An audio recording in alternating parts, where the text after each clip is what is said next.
Hello, History 362. So today we're going to talk a little bit about Alexander the Great, his army, his state, as we sort of do the head-to-head Achaemenid Persia and Macedonia.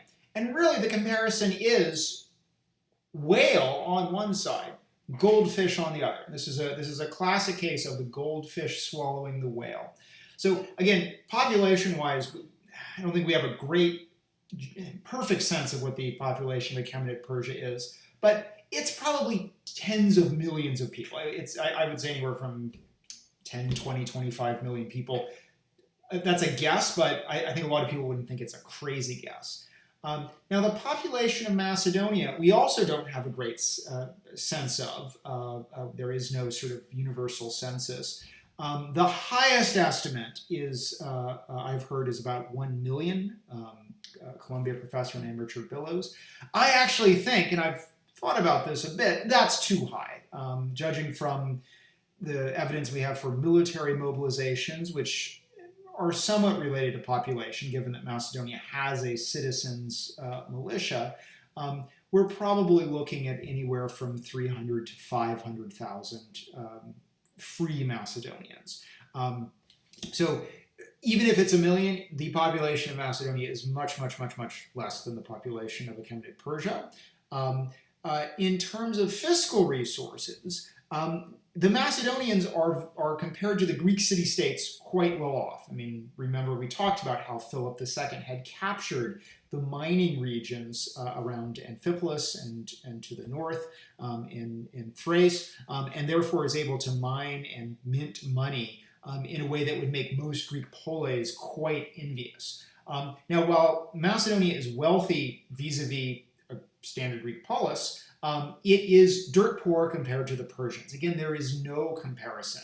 The Persians collect vast taxes in both cash and kind, and we actually get a sense of how much bullion they have stored up when Alexander liberates it. And it's a truly extraordinary amount of bullion, decades, if not maybe centuries, of what Macedonia could hope to bring in just from its regular revenue. So in terms of money, Alexander is at a distinct disadvantage as he starts a war with the Achaemenid Persia. In terms of manpower, in raw terms, much, much less. What Alexander's real advantage is that he's inherited a crack army from his father. And he hasn't just inherited it, he's actually been integrated into it, right? The fact that he's already served as a military commander at Chaironea. You could argue if there was a practical reason behind his campaigns in the north after his accession, it is precisely to further connect with his army as its king and commander. And the Macedonian army, after Philip II's both reforms and just decades of warfare, is at this point really, really good. And in some ways, that's going to be the key. The fact that Alexander has an army that's capable of winning set-piece battles against the Achaemenid king, to the point where the king, even if he still has money and even if he still has manpower, kind of loses his legitimacy. And we'll look at that as we talk about the actual campaigns of Alexander. But the fact that Alexander can repeatedly crush the Persian king in a series of battles is ultimately what overthrows the empire. So there is an institutional sense that Alexander has a real advantage in having a really good army that his father has created for him. Now, when we talked about Philip II, about the core of that army, and that is the creation of a new infantry phalanx armed with long pikes, the Macedonian sarissa, and capable of fighting in a densely packed and deep formation, usually about 16 men deep, fighting shoulder to shoulder, with shield to shield, what the Greeks called sunas pismos. And this formation is very, very difficult to disrupt if you're attacking it. And Alexander, as we'll see, will kind of use this as the kind of anvil in his tactics, that the phalanx can hold out against superior Persian numbers to allow Alexander to maneuver with the other part of his army, the cavalry.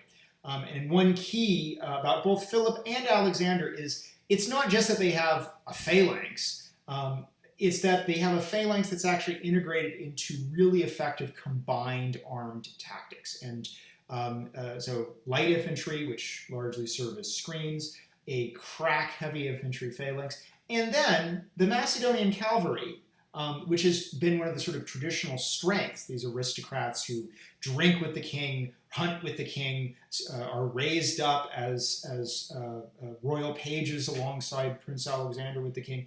These guys are now serving in the cavalry, the companion cavalry, after the fact that it's staffed by the king's aristocratic companions, his hetairoi, companion cavalry. So that Macedonian cavalry, even though the reforms of Philip II focus on creating this new infantry unit, they don't go away. They're still there. And they will really be the hammer to the phalanx's anvil.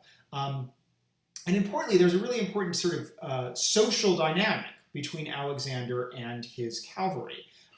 Many of his aristocratic cavalrymen still remember the kind of somewhat egalitarian structures that have defined the Macedonian monarchy, that the king is a first amongst equals. They've been raised to sort of serve him in court, but they've hunted with him, they've drunk with him, they've gone carousing with him.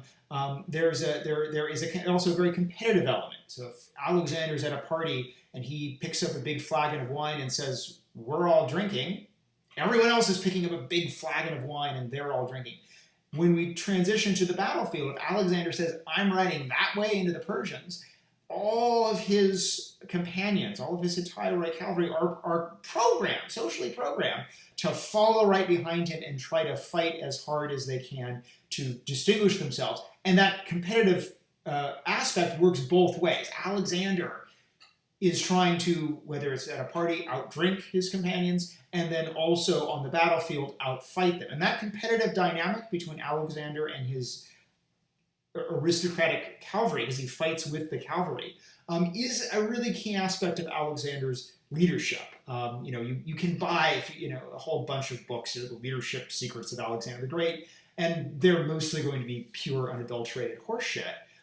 But if there is a leadership secret, it is that Alexander's leadership is socially embedded into the structures of the Macedonian court and the expectations of the Macedonian elite in and off the battlefield. And that is one reason for his success in many of these battles. So those are the two sort of key military wings: crack aristocratic cavalry, and then the citizen militia Macedonian phalanx.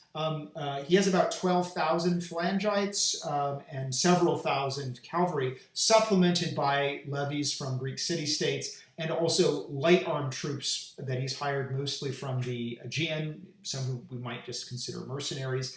But these also integrate with the phalanx, providing with a screen, flank guards, skirmishers. So again, this is really a combined arms exercise that Alexander is really good at.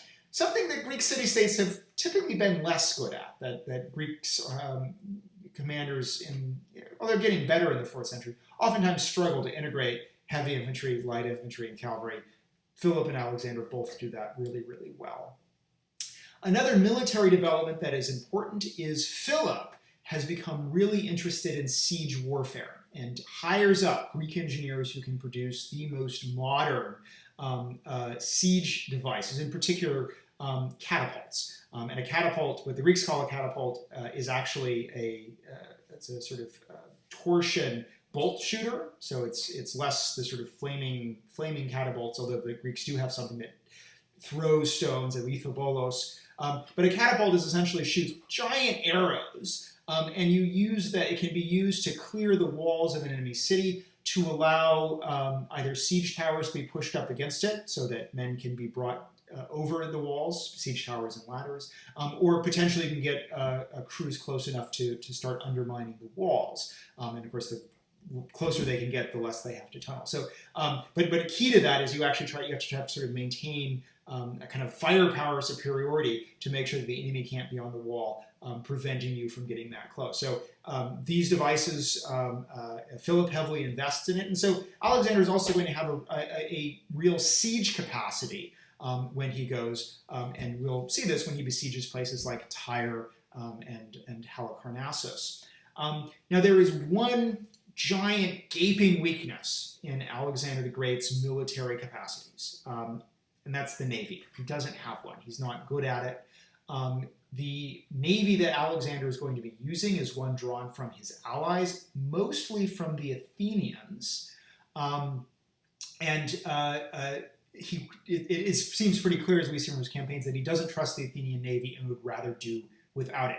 Also, navies are super expensive. He's paying the bill. And this is going to be a drag. So even though the Persians have a fleet and there is the potential for a sea battle in the Aegean, Alexander is going to prove himself quite the landlubber and simply avoid naval fights with the Persians altogether. Now, there's a couple other capacities that I think we should, as I talked about last time, appreciate that Alexander is a bit weak in. And that might be logistics. Alexander, the Macedonians are perfectly capable of the logistics of relatively short-term campaigns in and around the Balkans, but trying to lead a massive, deep penetration into hostile territory is something else altogether. Here Alexander just lucks out.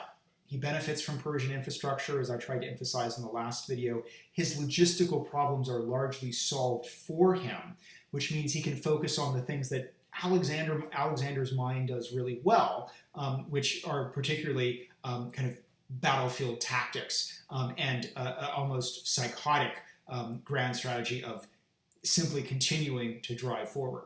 So we've talked about the Achaemenid capacities. We've talked about a bit about Alexander's army. Next time, we'll actually start the narrative of Alexander the Great's campaigns from 334 down to his death in 323.